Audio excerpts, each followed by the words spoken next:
Sige po, tawag dito, simulan na natin ang ating gawain ngayong umaga. Kamusta ang maghapon natin? Kamusta?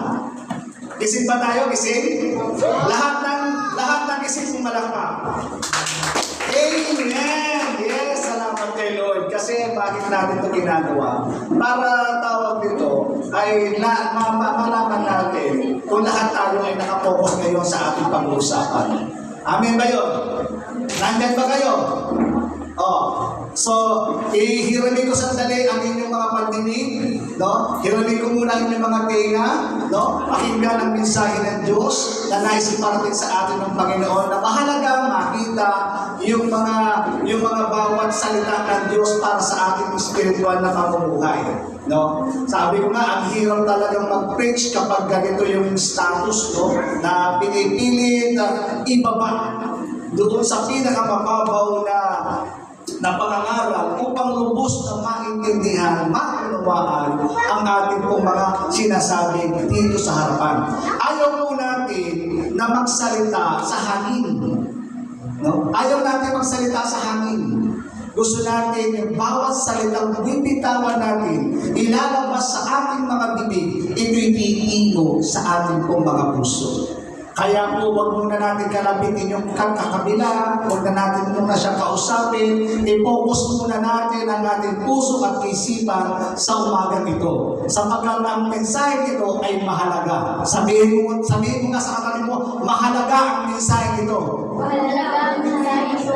Makinig ka. Makinig ka. Ayan, no? So huwag muna natin silang kakalabitin, huwag muna natin silang kakausapin. Hihiramin ko muna ang inyong mga pandinig.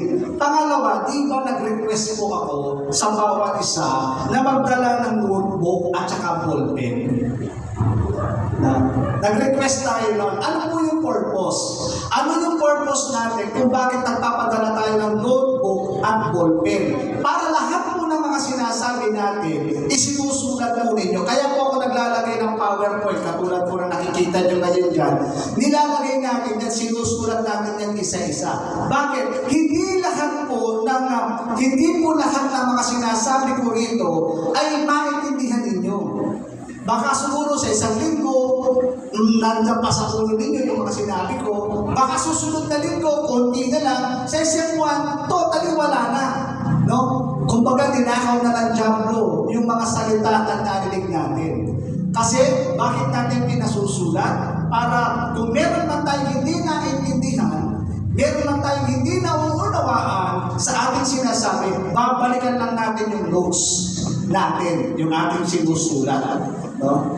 Gusto natin sana na mangyari, kung baga kaya natin pinasusulat, kasi pag-uusapan natin yan.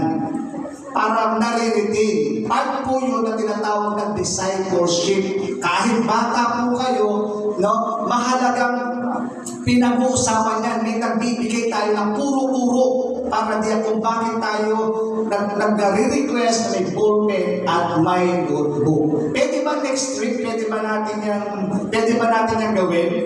Next week? Kasi may PowerPoint lang, kukupihin ko lang naman yan eh. Tapos magtatanong ako kung naintindihan nga ninyo yung aking sinasabi. Nandiyan ba tayo? Nandiyan ba kayo? Amen. So, sisimulan natin yung ating pag-aaral ngayong umaga. Ano yung topic? Sino nakakabasa? Ano yung topic natin ngayong umaga? Sige nga. Knowing the works of the enemy. Alamin natin kung ano yung kanyang mga gawa ng mga kalaban. Naniniwala ako, no, I'm strongly believe na meron pong kalaban tayo na hindi natin nakikita. Ang layunin ng Diyos ay mapabuti ang iyong buhay. Pero yung layunin ng kalaban ng Diyos ay mapariwara ang ating buhay. So mahalaga na makita natin yung mga gawa ng demonyo na hindi pala natin alam minsan, tayo pala ay nagagamit na sa mga ganitong mga bagay.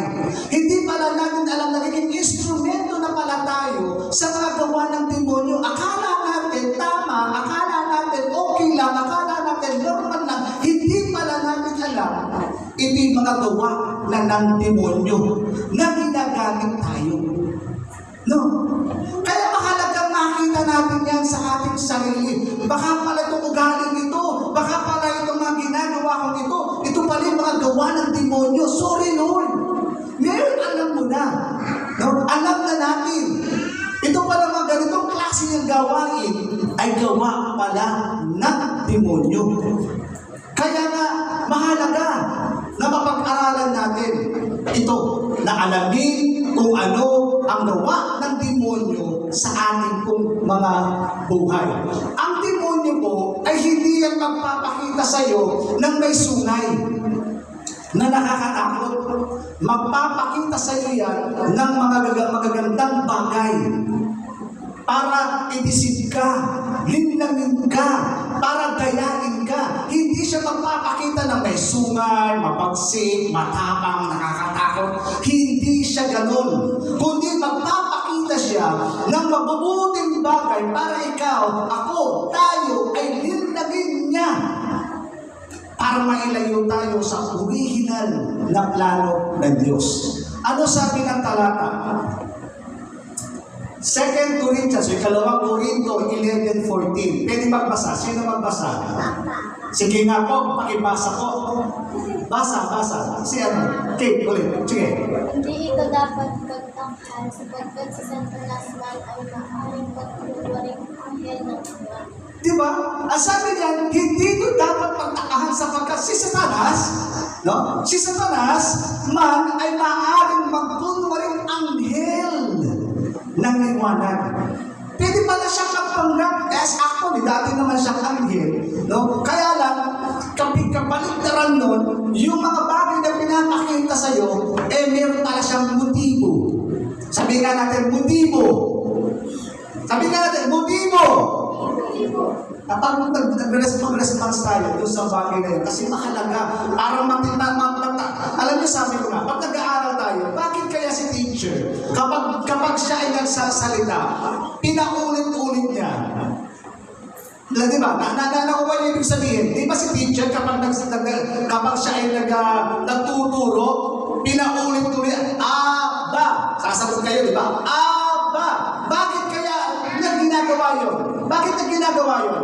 Ang purpose niya ay para matanim yun sa inyong isipan. Hindi natin yung babasahin sa pamagitan ng isip.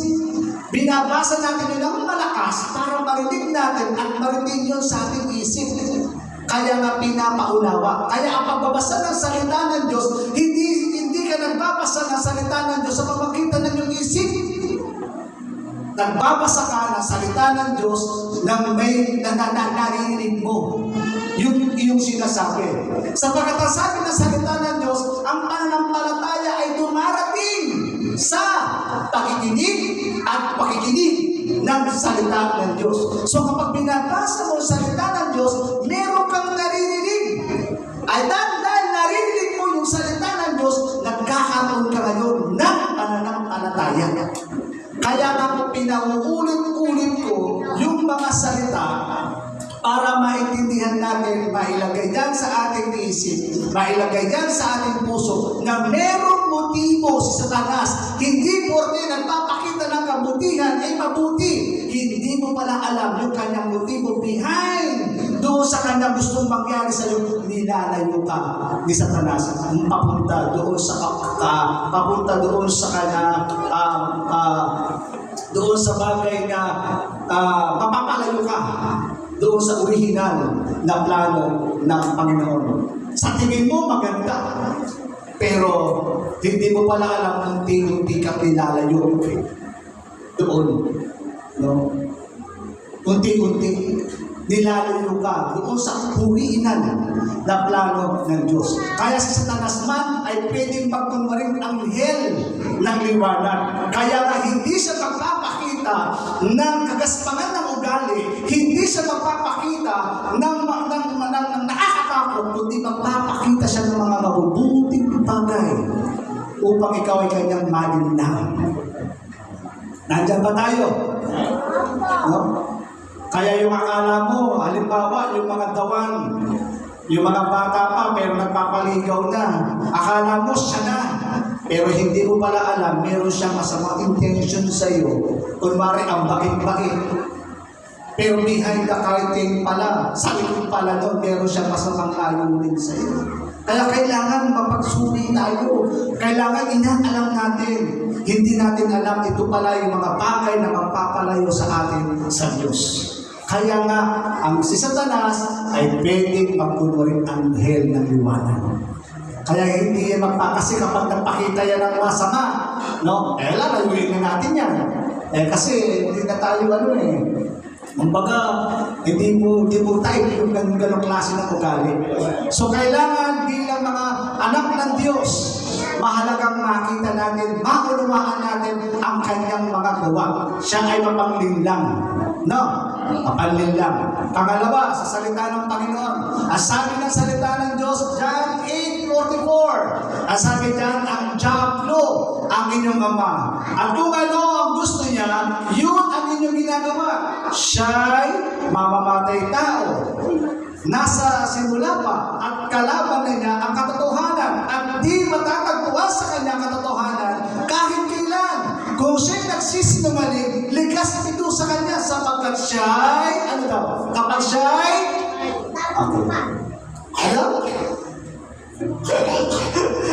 ulitin natin, sapagkat siya'y, lakas natin, sapagkat siya'y, sinungaling, ang ama ng kasinungalingan. So ang Diablo pala, hindi lamang siya mamamatay tao, hindi lamang pala siya kalaban ng katotohanan, siya rin daw ay sinungaling. Kaya kapag nagsisinungaling tayo, alam natin kung sino yung ama natin. No? Sabi nung nanay sa kanyang anak, kapag dumating si Bombay, pakisabi, wala ako. Pakisabi, pagdating ni Bombay, sabihin mo, wala ako. Dumating si Bombay. Kailan ba nanay mo? Sabi ng anak, sabi daw po ng nanay ko, wala siya. No? Kumbaga, tinuturuan natin yung mga bata na gawin ang mga bagay na to. Sabi na dito, siya ay sinungaling. Kapag tayo nagsisinungaling, ang tatay natin walang iba kundi si Diablo. No? Kaya alam na natin ngayon, yung nagsisinungaling hindi pala siya sa Diyos. No? Kalaban nga siya ng katotohanan yun. No? Kaya yung pagsisinungaling, yan ay gawa ng Diablo. Na hindi pala natin alam, no? Ginagamit na tayo ng Diablo sa ganong paraan.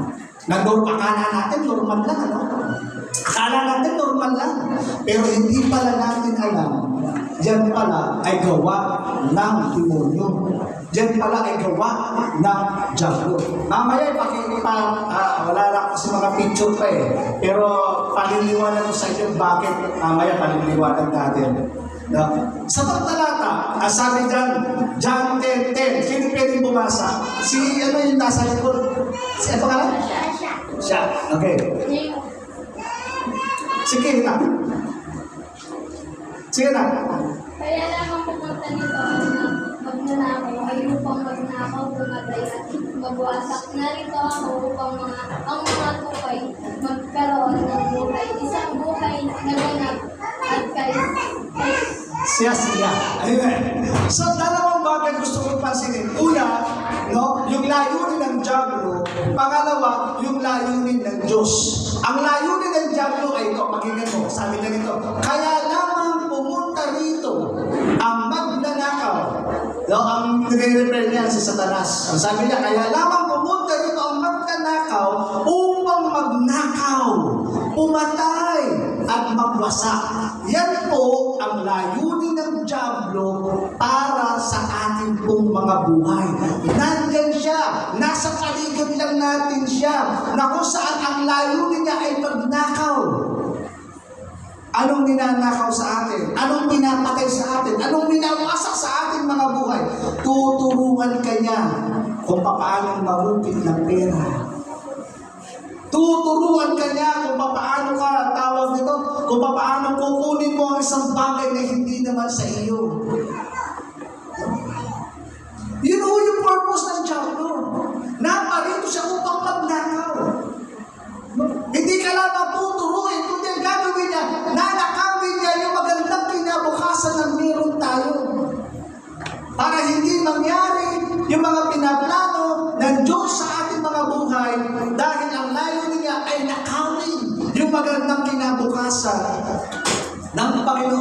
sa ating pong mga buhay. Ninanakaw niyo. Kaya ako, nagpapasalamat ako sa Diyos. Nahuli ako ng Panginoon. At dahil sa kanyang pagkakahuli, nag-surrender ako ng puso, ng buhay sa ating Panginoon. Kaya po, hindi na pariwara ang aking buhay. Kung hindi ko na nakita yung magandang plano ng Diyos sa aking buhay. No? Kung hindi dahil doon sa pagkaka-aresto sa akin ng Panginoon. Salamat. Kung ang buhay ko'y nagpatuloy sa ganong klase ng buhay, buhay na kung saan magnanakaw, drug addict, punong-puno ng bisyo, sakit ng ulo ng lipunan, sakit ng ulo ng magulang, no? Maaaring hindi ko na nakita yung magandang kinabukasan ko. Hanggang doon na lang ako. No? Pero dahil nahuli ako ng Panginoon, na-surrender ko ang aking buhay, nakita ko yung magandang plano ng Diyos sa aking buhay. Salamat sa Panginoon. Pwede ba natin palakpakan ng Diyos dyan? Ginanakaw ng diablo yung magandang kinabukasan natin. Kaya yung pag-aaral, huwag natin yung baliwalain. Yung pag-aaral. No? Huwag natin yung baliwalain. Mag-aaral tayo na maayos para yung ating buhay kahit papaano ay maiusap natin. Makita natin yung magandang nilalagay ng Diyos sa ating mga buhay. Huwag natin baliwalain yung ating mga pag-aaral. Huwag natin baliwalain yung bawat saway ng magulang. Huwag natin baliwalain ang bawat paalala ng mga magulang sa ating pong mga buhay. Dahil yun po ang maganda, dahil yun po ay isang patungo doon sa magandang layunin ng Panginoon sa ating pong mga buhay. Hindi naman lahat nagiging swerte, yung iba talagang hindi na sila nakakaahon sa buhay. Kaya yun ang sa layunin ng diablo ay magnakaw, pumatay. No, ang layunin na ng diablo pumatay, hindi lamang siya pumapatay ng physical. Pumapatay din siya noon ang ating mga kinabukasan. Minsan, pumapatay siya sa pamamagitan ng sakit. No? Yung halimbawa ng mga bisyo. No? Kaya kapag nag-bisyo na tayo ng bisyo, hindi natin alam, darating ang araw, maapektuhan na yung ating organs. Nasusunod na pala yung ating mga baga, yung ating mga bato, yung ating mga puso, naapektuhan na sa sobrang pag-iinom. No? Sa sobrang bisyo. No? Hindi natin namamalayan, nakakasakit na tayo ng emphysema. Alam niyo yung emphysema? Alam yung anak. Alam mo yung emphysema? Yung emphysema, yung sunog na yung baga. At hindi na sila makahinga. Pag humihinga, gumagano sila. Kasi sunog na yung baga. No? Ay hindi mo alam sa pamamagitan ng pinapatay ka. No? Ano ba? Sabi na, ang layunin ng diablo upang magwasak. Winawasak niya yung magandang relasyon ng pamilya. Kaya marami mga pamilya ngayon, di ba? Nagkakahiwalay. Hindi lamang dahil sa pera minsan, dahil sila nagkakahiwalay. O kaya naman dahil naman sa may ibang tawag nito, third party, kaya sila nagkakahiwalay. O kaya naman kaya sila nagkakahiwalay, hindi sila magkasundo. Sino may gawa nun? Sila ba? Hindi. Ang may gawa nun, ang diablo. Ang diablo. Ang may gawa pala nun. Kapag may nangyayari sa loob ng pamilya sa pagkatapa rito, magnanakaw, hindi lamang para magnakaw, pumatay at magwasak. Minawasak niya ang magandang relasyon ng pamilya. Kaya kapag naghihiwalay ng mag-asawa, ang may gawa nun, diablo. Sinususulan ng both parties. Kaya nag-trigger. Kaya humahantong sa puntong, sige, iwalay na tayo. No? Yun ang layunin niya. Wasakin ang magandang relasyon ng pamilya. Wasakin ang magandang relasyon ng pagiging kaibigan. Dati kayo magkaibigan noon, bakit ngayon? Ano na? Ano na nangyari sa pagiging magkaibigan ninyo? Hindi mo alam, umagit na ang diablo doon para pag-awayin kayong dalawa. Tama. Kaya pala ganun eh. Anong layunin ng diablo? Yun ang layunin niya. Ang ganda-ganda ng relasyon niyo sa isang hanggang lang. Bigla ka, ako na yung asabi. Di ko na siya pati. Kasi ganito siya. Lahat ng baho ngayon ilalabas. Hindi pala natin alam. Meron diablo doon na pumagit na. Para punuin ng galit ang puso mo at hindi na kayo magkapatid. Diba? Yun ang layunin ng diablo. Kaya nga sabi ko nga, mahalaga na makita natin yung mga gawa ng diablo na hindi pala natin alam na kung saan natatrap na tayo doon sa kanyang mga, anong tawag doon? Sa kanyang mga plano. Naglalagay lang siya ng parit. Pag napaparit ka na niya, ano gusto ko, Lord? Nandun ka na sa loob, di ka na makawala. Ang hirap pa man din ibalik ang sa isang relasyon magsira na. Diba? Sa isang relationship, ang hirap mong buuin. Magti-take effort ka muna bago mabuo yung relationship. Ang dami kong mga counseling, halos naghihiwalay yung mag-asawa. Hindi lamang pera, hindi lamang third party, makakasama niya ugali. Kauling ko, makakalintinin. Kung pinatulan natin yung mga bulong ng diablo na yun, no? Kung pinatulan natin yung bulong ng diablo na yun, sira na yung pamilya natin. Kaya huwag tayo papatol doon sa mga kasinungalingan ng diablo. Katulad ng pinag-aralan natin kanina, sino daw ang diablo? Ang diablo ay sinungaling. Kaya huwag natin pakikinggan yan. Kung ano yung mga naririnig mo, huwag mong pakikinggan yan. Pakinggan mo yung sinasabi ng salita ng Diyos sa puso. Sabi ng Diyos, love your enemy. Mahalin mo ang iyong kaaway. Ang hirap naman ron, Brother Robert. Mahalin mo pa kasi nasabi ng Diyos. Unawain, intindihin yung mga bagay-bagay para makita natin yung gustong mangyari ng Diyos sa ating buhay na mahal din sila ng Panginoon. Amen. Kaya nga, mahalagang makita. Pangalawa na gusto kong makita, yung layunin ng diablo. Ano yung layunin ng Diyos? Sabi niya, naparito ako upang ang mga tupa, upang ang mga tao, upang ang bawat isa sa atin, sabi niya, magkaroon ng buhay. Isang buhay na ganap at kasiyasiya. Isang buhay na masaya. Kahit walang pera, kahit may problema, di ba't laging masaya? Ganyan nga ang buhay na na kay Jesus. Sapagkat ito'y laging sama-sama, sabi ng Biblia. No? Kaya nga, yun ang layunin ng Diyos. Na maging masaya ka, kahit wala tayong pera, kahit puno tayo ng problema sa buhay, basta nandoon ang Panginoong Jesus. Nagiging payapa ang iyong kalooban. Nagiging payapa ang iyong kaisipan. Bakit? Kasi merong Diyos na handang tumulong sa atin. Merong Diyos na handang sumaklolo sa panahon ng ating mga problema.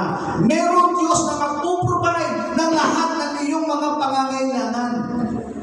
Sapagat ang sabi niya, naparito ako upang ang mga tupa, ang mga tao, ay mabigyan ng isang buhay na ganap at kasiyasiya. Sa NIV version, sabi niya, life abundantly. Pag sinabing life abundantly, progressive. A blessing. Hindi ka naman super-duper yaman, pero hindi ka nawawalan. Gusto niyo ba yun? No? Hindi man tayo super-duper yaman, pero hindi tayo nawawalan. Bakit? Kasi nga, yun ang isang pangako ng Panginoon. The life abundantly. Abundant. Nag-uumapaw. Yung kagalakan, yung kapayamanan. Kahit konti lang, nagpapasalamat ka sa Diyos. Kahit anong meron ka sa harapan mo, nagpapasalamat ka Diyos kailanman sa bawat totoong anak na sumusunod sa kanyang kalooban. Ang sabi ng Biblia, sabi ni David sa kanyang mga sinulat, walang isa man akong nakita na pinabayaan ng Diyos, na pinahirapan ng Diyos. Wala isa man akong nakita. Kaya yun ho ang laro ng Diyos. No? Ngayon, tuloy pa natin. Ephesians 6:12. No? Gusto ko makita niyo yan, ha? Para makita natin, gusto ko laging paulit-ulit ko itong papanggitin sa inyo. Hindi natin alam, kapag hindi natin alam yung gawa ng demonyo, hindi pala natin alam, tayo na palang ginagamit ng demonyo. O hindi pala natin alam, kumbaga, tawag ito, ginagawa na natin yung mga gawain ng demonyo. Kaya po tinuturo ko sa bawat isa sa atin na para maintindihan natin kung ano yung kanyang gawa. At kung ano yung kanyang gawa, dapat itong iwasan. Nandiyan ba kayo? Dapat itong iwasan, dapat itong talikuran, dapat itong itigil, sapagkat ito ay gawa ng demonyo. No? Okay, tuloy pa natin. Ephesians 6:12. Sapagkat ang kalaban natin hindi mga, ano daw? Tama? Hindi mga tao, kundi mga pinuno na may kapangyarihan ng mga tagapamahala ng kadilimang namamayani sa sanlibutan ito at ang hukbong espiritual na kasamaan pinapawunan. Yung mga highlights na pinapakita ko dyan, hindi nakikita nyo yung mga highlights, may yellow, may green, ano ba yan, may yellow din. Hindi, hina-highlights ko yan para mapansin ninyo yung gusto kong tukuyin. Una, sabi niya, sapagkat ang kalaban natin hindi mga tao. Kaya yung kaaway mo, hindi yung kaibigan mo. Hindi yung mga taong nasa loob ng church. Hindi yung dati kasama mo sa church. Hindi yan ang kalaban mo. Sabi niya, sapagkat ang kalaban natin hindi mga tao. Hindi sila. Hindi sila yung kaaway natin. Sino din kalaban natin? Ang kadilimang namamayani ng sanlibutan. Sino pala yun? Ano ba? Ang mga hukbong espiritual kasamaan saan? Himpapawid. Nandyan sila o. Sila yun. Meron akong na-encounter. Nakakabataan makinig. Doon sa amin, ewan ko lang dito kung nangyayari, kung nakikita niyo. Doon sa amin, pagpatak ng mga bandang 10 o'clock, pataas yun hanggang madaling araw. Naglalabasan yung mga manananggal. Oo. Alam niyo yung mga manananggal? Na? Ano yung manananggalan na? Ha? Asong ba yun? Yung mga manananggal, naglabasan doon sa amin. Akala mo ang gaganda, akala mo babae, ang suot hanggang dito. Ang haba ng buho. Talagang lumakad talaga naman. Tenenen. Ganun yan. At kapag naman pagtagtag, ikaw ay lumakad sa mga ganitong alanganing oras, talagang, makapag-bibit. Nasasabayan. May sakay ka na. Hindi ako sakay, pare. Naglalaban sa amin, ang tawag sa kanila, manananggal. Manananggal ng lakas. Manananggal ng salawan. Manananggal. Bakit doon sila lumalabas? Pangalawa, bakit sa gabi ginagamit? Bakit sa gabi doon sila nagiinuman? Bakit sa gabi doon sila nag-aaway? Madalas rambol sa gabi. Tama? Tama ba yun? Tama ba yun? May mga rambol. Madalas sa gabi nangyayari. Away tuwing umaga, tuwing hapon. Madalas nangyayari yung mga nightclubs, yung mga inuman, maya-maya away na sila. Hindi natin alam. Itong mga demon na ito, sabi niya doon, mga hukbong espiritual ng kasamaan sa himpapawid. Nandun sila, bumababa sila. Nag-i-influensya sila ng mga tao. Alam niyo kung anong pangalan ng demon na yun? Demon. The midnight creature. Ang pangalan niya. Kaya kapag meron kayong mga nilalaro doon sa inyong doon sa inyong mga Mobile Legend, mga pangalan po yan ng demon. Oo. Mga pangalan yan ng demon, hindi natin namamalayan. Pansinin po ninyo ito. Kapag kayo nagpo-Mobile Legend, no? kung sino man yung mga manong Mobile Legends, minsan hindi mo maiwasan, napapamura ka. Tao po. Napapamura ka. Bakit? Kasi nakapangalan ng demon yun eh. Hindi ko alam, kasi hindi ako marunong maglaro niyan. At hindi ko alam kung ano yung mga pangalan. Pero mostly, sa mga nakikita ko lang, mga pangalan ng demon, tapos ang itsura, malaki ang tenga, malaki ang mata, malaki ang mga kuko. No? Yung mga ganong klase ng mga laging nakahun. Di ba? Tapos pag nagkikiki ka, sinta ka, matakin na, matsukin. No? Hindi natin pala alam. No? Ginagamit din pala sila ng demonyo. No?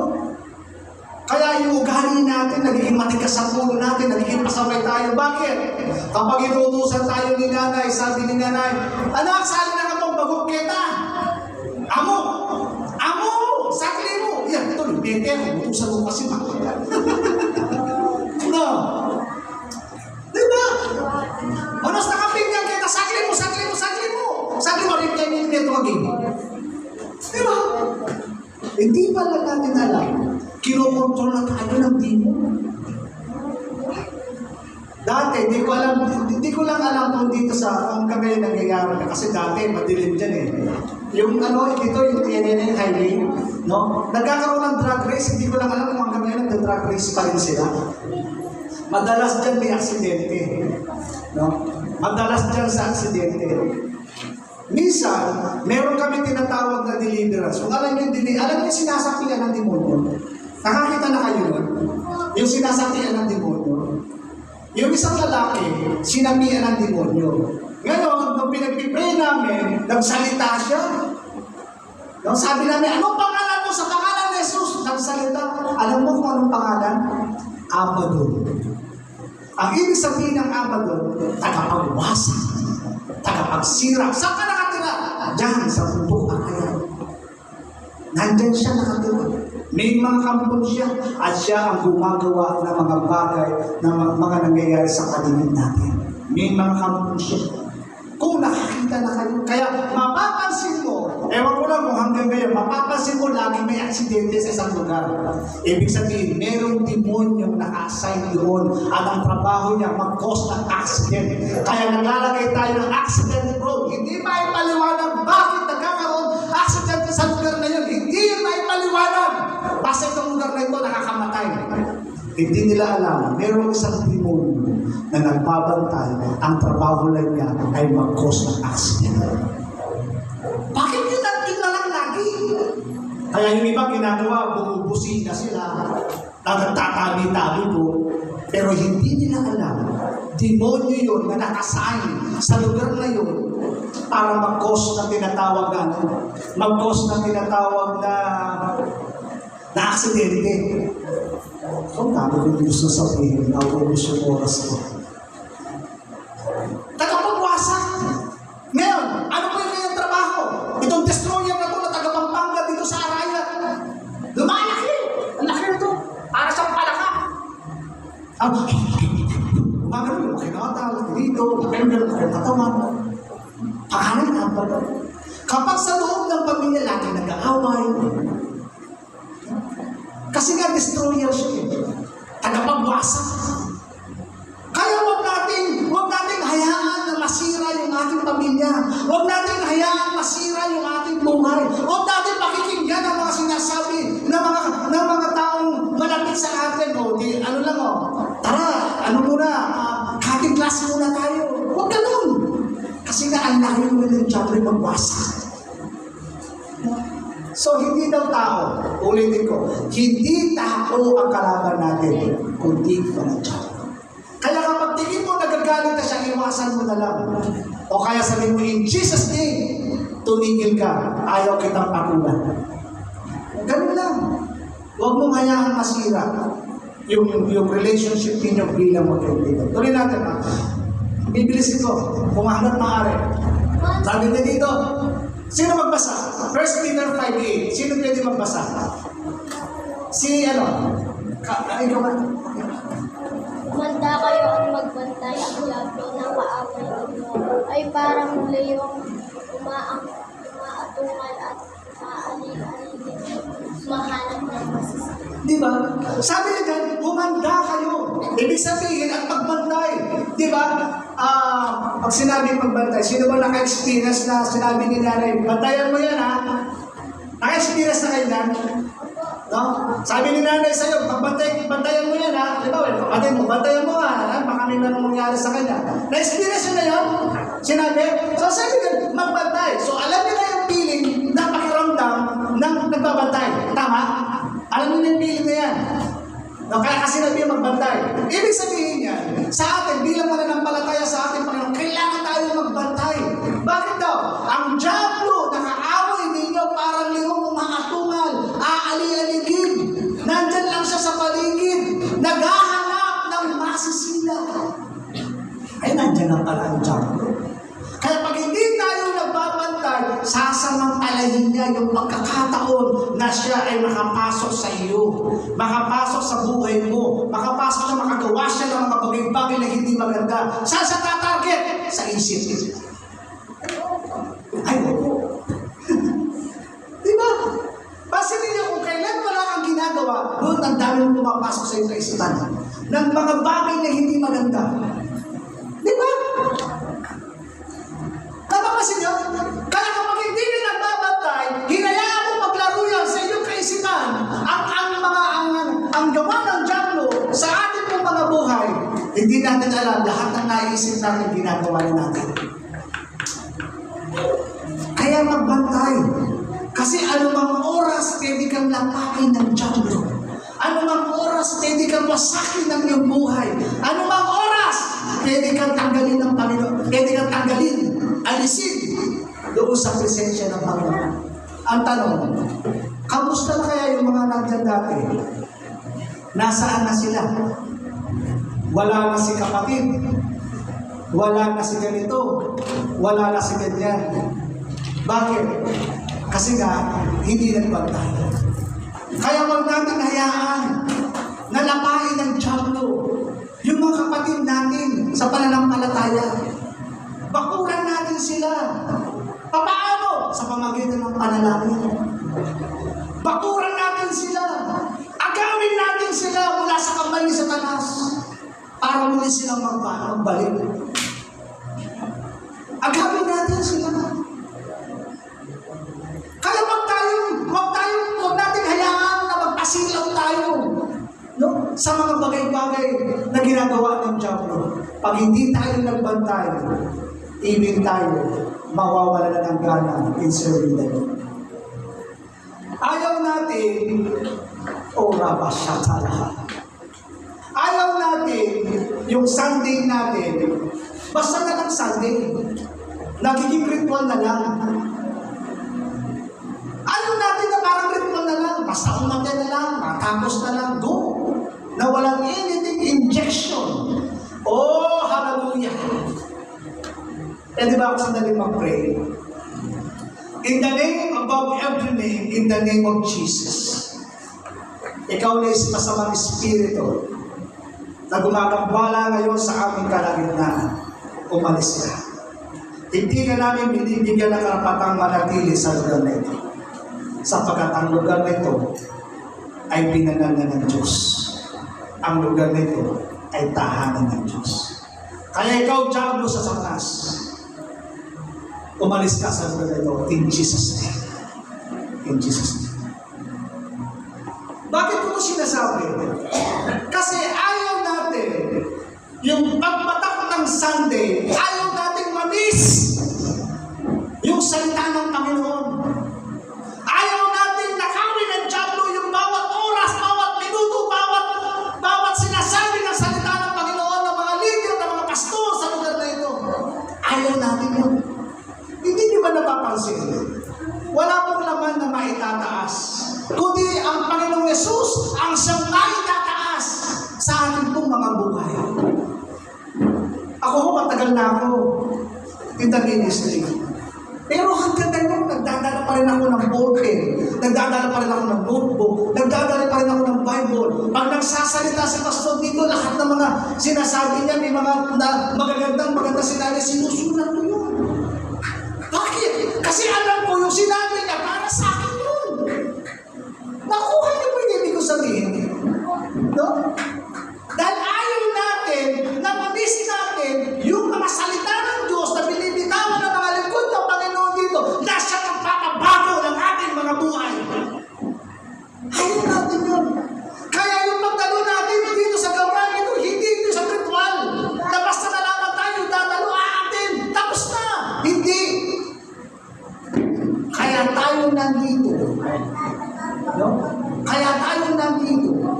Bumababa mula sa kalangitan ang presensya ng Panginoon para init niya ang inyong mga pangangailangan.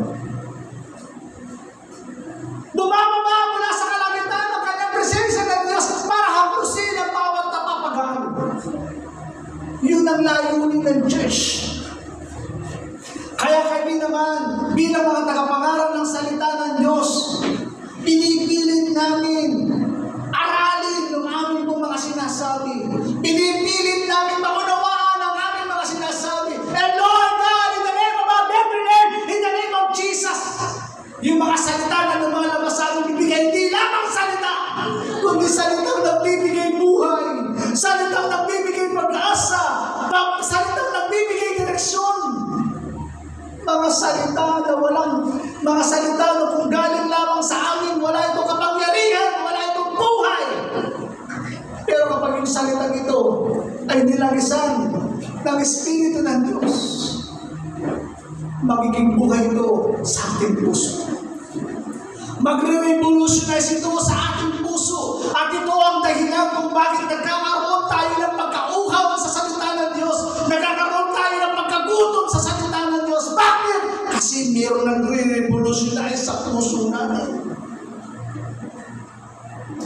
Mayroong nagre-revolutionize, mayroong siyang hinahanap. Kaya every Sunday, hindi lamang tayo dumadalo. Bakit tayo dumadalo every Sunday? Kasi yung salita ng Diyos, yung Espiritu ng Diyos, yung nagre-revolutionize sa puso natin. Excited siya na mamit niya ang kanyang Creator.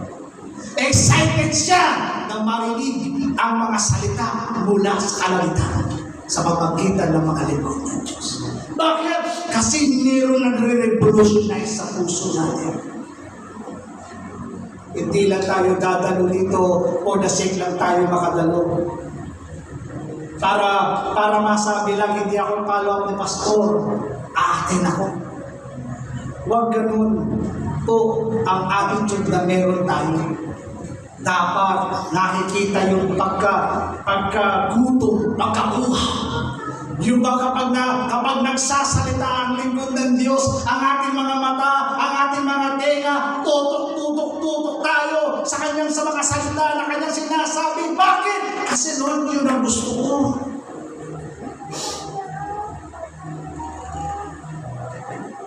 Hindi ko natatapusin ito. Mahaba pa to.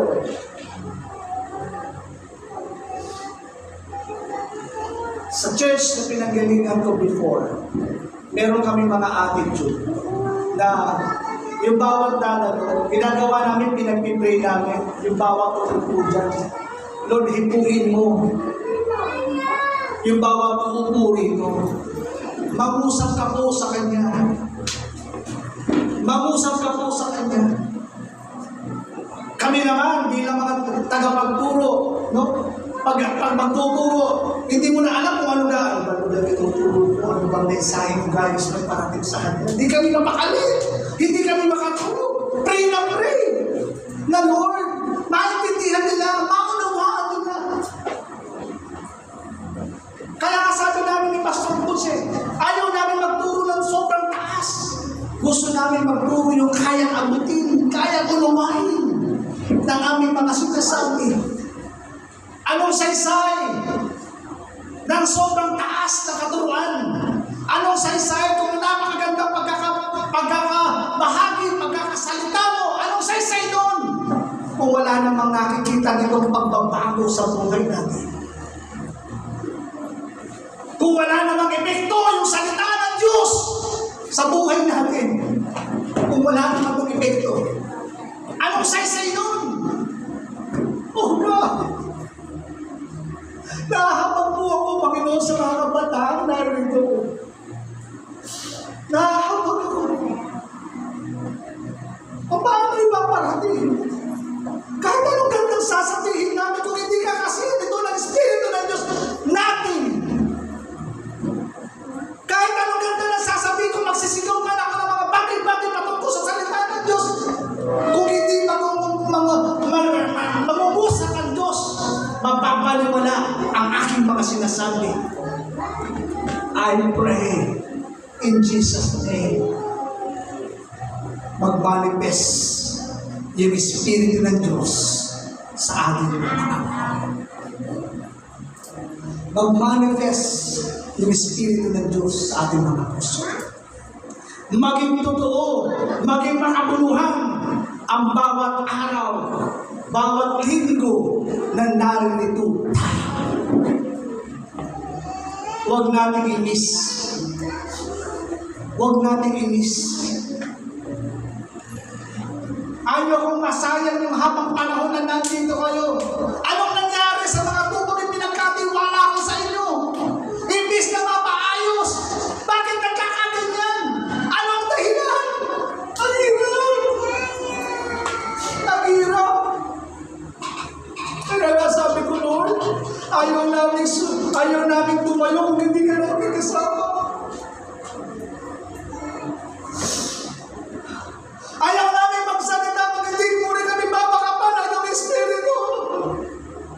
Ayaw namin tumayo at magalit ng salita mo kung hindi mo ito babakapan ng Espiritu. Ayaw. Kaya I pray in Jesus' name. Mag-cultivate, mag-revolutionize yung salita ng Diyos sa ating puso. Kapag nag-revolutionize yung salita ng Diyos sa ating pong mga puso, ito yung araw, ito yung oras ng pagbabago ng buhay na meron tayo. Pagbabago ng direksyon, pagbabago ng kaisipan, pagbabago ng ating pong mga buhay. Useless.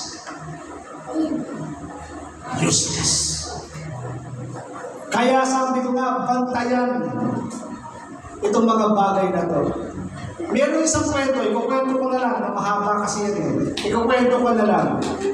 Tatapusin ko sa kwento ito. Tatapusin ko sa isang kwento. At ako'y mananalangin. Sabi ko nga, itong spirit, itong demonyo ito, madalas kong nakikita rito to eh. Totoo lang. No? Akala siguro niya, itong espiritu ito, akala niya hindi siya napapansin. Hindi. Nandyan siya. No? Pero normal siya sa ating Panginoon. Dahil mas makapangyarihan ang Diyos na nasa atin kaysa sa sarili ito. Kaya nga sabi ko nga bombahin ang prayer. Bombahin ang prayer. Yung lugar. Yung dito. Bombahin ang prayer. Sinasabi siguro ng Diablo, yung mga taga-light. Ano lang yan eh. Easy-wasy lang. Ano lang yan eh. On and off lang yan. Yung mga taga-light. No, ano yan. Hayaan lang natin. Hindi naman yan seryoso sa buhay. Hindi naman seryoso yan sa pag-atin. Hindi naman yan seryoso sa pag-lingkod eh. Hayaan natin. Masakit po, mapakinggan. Kukunin ko lang po Ate Jen. Biro mo yung church, imbis na nagiging blessing sa community, hindi siya nagiging blessing. Andiyan ba tayo? Harap na dito, harap dito. Imbis yung church, nagiging blessing sa community, ang church pa, nagiging, para siyang, tawag nito, hindi siya nagiging magandang influensya. Ano mga naririnig natin? Maglakad kayo, magtanong tayo. Anong naririnig natin? Buhat ako matay yung anak ko dyan. Yung mga umaattend dyan, pasaway. Yung umaattend dyan, tigas na puno. Lagi nakikipag-away. Bakit ganun? Kaya nga like of the world eh. Kaya nga like of the world. Nagbibigay tayo ng liwanag. Nagbibigay tayo ng liwanag sa komunidad. Hindi tayo nagbibigay ng dilim sa komunidad. Masakit ito. I don't forgive you. Patawarin po kami sa aming pagiging lakas. Pagiging walang, hindi masyadong seryoso in serving you. Kaya sa mga murang batang ito ngayon pa lamang, Lord, I pray in Jesus' name. Bakuran mo sila ng Espiritu. Huwag mo pong hayaang agawin sila ng Diablo. Huwag mo pong hayaang, Panginoon, na napain sila ng Diablo. Sa mga oras na ito, sa pangalan ng aming Panginoong Yesus, inuutusan ko ang mga anghel ng Diyos. Hallelujah. Nabantayan ang bawat kaluluwang inilalagay ng Diyos sa lugar na ito. Walang isa man sa kanilang mawawala hanggang sa iyong pagbabalik, Panginoon. Walang isa man sa kanilang mawawala. In Jesus' name. In closing, bantayan po natin ang ating sarili, ang ating pamumuhay bilang sa Kristiyano. Sapagkat ang Diablo si Satanas na ali-aligid. Bantayan natin ang ating sarili, baka hindi natin alam. Tayo na pala ang nagiging instrument ng Diablo para hindi mangyari, maganap ang nilalayo ng Diyos sa buhay natin, sa church, sa komunidad. Bantayan natin ang gawa ng Diablo na kung saan anumang oras pwede pumatake sa atin. Bantayan natin ang ating mga sarili. Baka nagagamit na tayo ng Diablo. Kapatid ko in faith, huwag tayong papayag doon. Huwag tayong papayag. Huwag tayong papayag na magamit ng Diablo. Huwag tayong papayag. Tayo tumayo.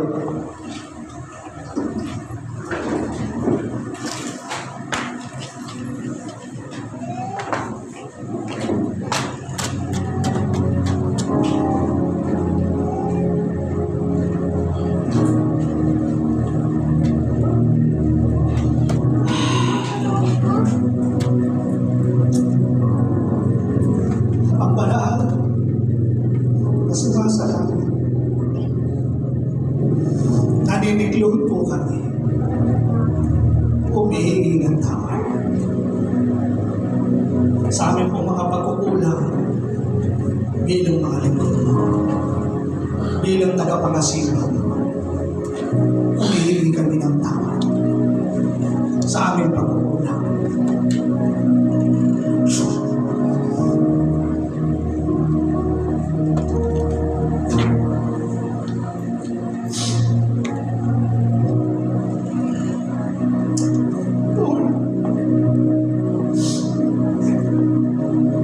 Buhayin mo ang aming mga espiritu. Yung dating hanap ng meron kami. Lord God, I pray, manubalik ito. Yung init, yung apoy ng paglilingkod sa iyo, manubalik ito. Yung bawat salita, Panginoon, na mamutawi, Panginoon, sa mga labi ng iyong mga lingkod, Panginoon, ay pagpapala sa mga taong nakikinig. Hindi ko binibigyan, Panginoon, hindi ito binabaliwala, kundi ito, Panginoon, ay tinetreasure. Yung bawat salita ay pinapahayag namin sa aming kanakinig. Lord God, in Jesus' name, inihiling ko po sa mga oras na ito. Pag-alapin mo ang aming mga damdamin. Pag-alapin mo ang aming mga puso. Pag-alapin mo ang aming pagsunod sa iyo. In the name above every name, in the name of Jesus, release the fire of the Holy Ghost. Burn in our spirit, Lord God. Burn in our our spirit, Lord, in the name of Jesus. And the authority of the Lord Jesus Christ has given to me. In the name above every name, in the name of Jesus. Satan and your demons and your cohorts, inuutusan ko kayo na umalis sa lugar na ito. Inuutusan ko ang lahat ng mga kontrol mo, lahat ng mga gawa mo, lahat ng panilinan mo, lahat ng layunin mo! Inuutusan kitang umalis in the authority of the Lord Jesus Christ. Mga katigasan ng puso, katigasan ng ulo, kawalan ng interes ng salita ng Diyos, in the name of Jesus, you will bow down at the feet of the Lord Jesus Christ. It is written that every knee should bow, of things of heaven, of things of earth, of things under earth, will confess that Jesus Christ is the Son of the living God. Kaya lahat ng kontrol mo, in the name of Jesus, lahat ng kontrol mo sa mga batang ito, lahat ng kontrol mo sa kanilang kaisipan, in the name of Jesus, lahat ng kasinungalingan mo na ilalagay sa kanilang kaisipan, sa mga nayo nito, maging sa mga kabataan nito, lahat ng laso na nilagay mo sa kanilang kaisipan, ano mang kayabangan, ano man ang katikasan ng ulo, ano man ang mga bagay, Panginoon, na sumisira sa reputasyon ng iyong pangalan, in the name of Jesus, alis! Hindi kita pinapayagang manatili sa kanilang mga buhay, sapagkat ang kanilang buhay ay pag-aari na ng aming Panginoon Jesus. Ang kanilang mga buhay ay lugasan ng banal na dugo ni Jesus. Ang kanilang mga buhay ay tahanan ng banal na Espiritu ng Diyos. And Lord God, in Jesus' name, magmula sa mga oras na ito, hayaan mo, Panginoon, na hipuin, pakilusin ang iyong Espiritu, Panginoon, at mag-alam sa aming mga damdamin ang iyong mga salita. Tinitignan ako, magliwanag ka sa lugar na ito. Magliwanag ka sa bawat tahanan. Magliwanag ka sa aming buhay. Let your light shine upon this place. Let your light shine upon our family, upon your people, upon our hearts. In the name of Jesus. Father God, we thank you. I give you praise.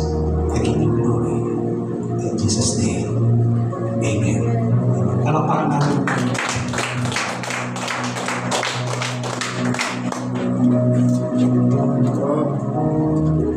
Ay, may makakabuli.